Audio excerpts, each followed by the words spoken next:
Welcome to my no bullshit bow guide for Monster Hunter Wilds. The bow is the perfect mid-range weapon in Monster Hunter. It is stylish and flashy, can dodge through heavy attacks and can even cut tails. This weapon is for you if you love fast range gameplay and you always wanted to cosplay Hawkeye. The downside, you have to constantly manage your stamina and your trick gauge, but once you master it, you will feel like a true hunter. Now let's dive straight in. Before we check out our combos, let's talk about the bow reticle. While holding L2, you can aim your shots and the reticle will appear. Depending on the distance of the monster, it can have 3 states. It's either out of range, meaning most of your attacks will not even connect, or in suboptimal range, which means you do less damage with your shots. Or it will light up in orange, meaning you're in optimal range. This is called critical distance, and depending on the type of shot and coating you have, the exact range will differ. Ideally, you want to be within the critical distance most of the time. Your basic bow attacks are performed with the R2 button. When you press it, you will shoot an arrow. Continue to press it and you will gain a charge, do more damage and shoot an extra arrow, up to 3 at your third shot. Then it will cycle again from stage 1. Pressing and holding R2 will charge your bow up, again into the 3 stages. While charging, you can move around and aim, but your stamina will deplete gradually. Your circle or B attack chain is a 3-hit combo, a quick shot, a power shot and a power volley. The first 2 attacks shoot 3 and the power volley shoots 4 arrows. If you press circle or B after R2, you can skip the quick shot and you will shoot more arrows depending on the previous charge level. Every shot costs stamina, so keep that in mind. If you press X or A after a shot or while aiming, you will perform a charging sidestep. It costs a good amount of stamina and will increase your charge level after each sidestep.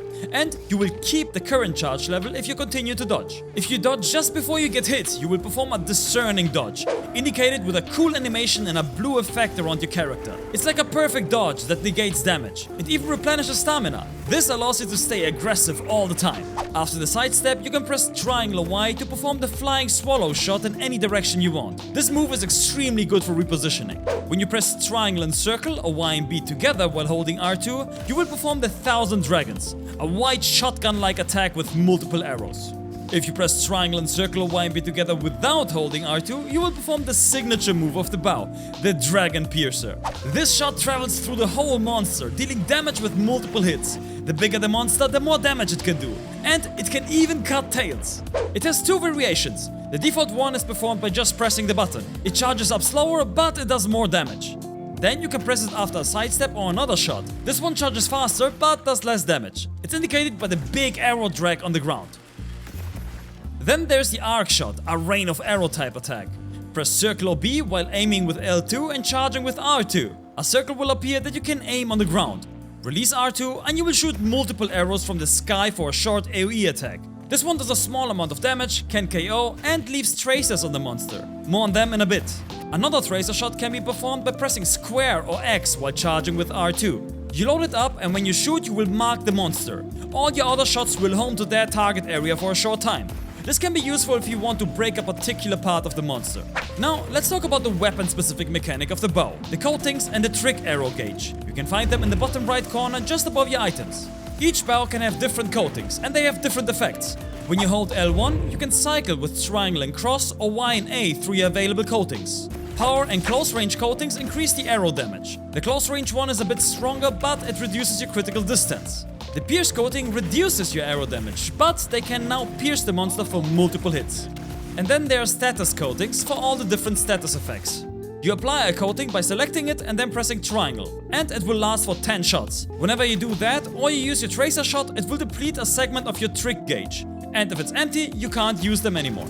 There are 3 ways to refill it. Either by shooting with R2 and circle, or when you hold R2 to charge up your shot, or if you perform a perfect dodge. This will refill a big chunk. Ideally, you always want to have a coating up, so don't forget to reapply it with triangle or Y. Now, let's take a look at the new mechanic in Monster Hunter Wilds, the focus mode. While holding L2, you can hold R1 to focus on the target, locking onto all wounds and tracers from the arc shot. You can lock up to 3 arrows, but this takes a while. Then, when you release it, you will perform the Focus Fire Hailstorm, hitting all the wounds. If you hit a wound, you will follow up with a Dragon Piercer, destroying it and gain hyper armor during it. Also note, your stamina will recover while holding R1 in the focus mode, so it's useful for recovering mid-fight. Alright, we know how to attack and defend. Now, how do we apply that in a real hunt? Here are some tips. If you're out of gauge and the monster is moving areas, you can draw your weapon with triangle or Y while on your sacred and then hold R2 to fill it. Also, make sure to practice the perfect dodge, because it not only makes you take no damage, but you will refill your stamina and gauge with it. This allows you to stay more aggressive. If you want to do the highest damage, don't overcommit with arc and tracer shot. Try and stay in mid-range and use your circle or B attacks a lot while sidestepping. If you're fast enough, you can squeeze in a normal shot after the sidestep with R2 before you send your power shots with circle. Then, when you see an opening, send your Dragon Piercer into the monster. Try and aim either through the wings or through the full length of the monster for the highest damage. Stamina management can be a bit tricky with a bow because literally everything costs stamina. Always keep that in mind, because you don't want to stand in an attack without stamina to dodge. And lastly, don't try and pop all the wounds at the same time with your focus shot. If you pop them one by one, you will have more openings thanks to the flinch. Got questions? Drop a comment or ask me live on twitch.tv/NinoMMO. If this video helped, hit that subscribe button and consider supporting me directly on Patreon. It really helps me keep making these no bullshit guides. Want to know the best bow armor skills? Check out this video. Thanks for watching. Bye bye.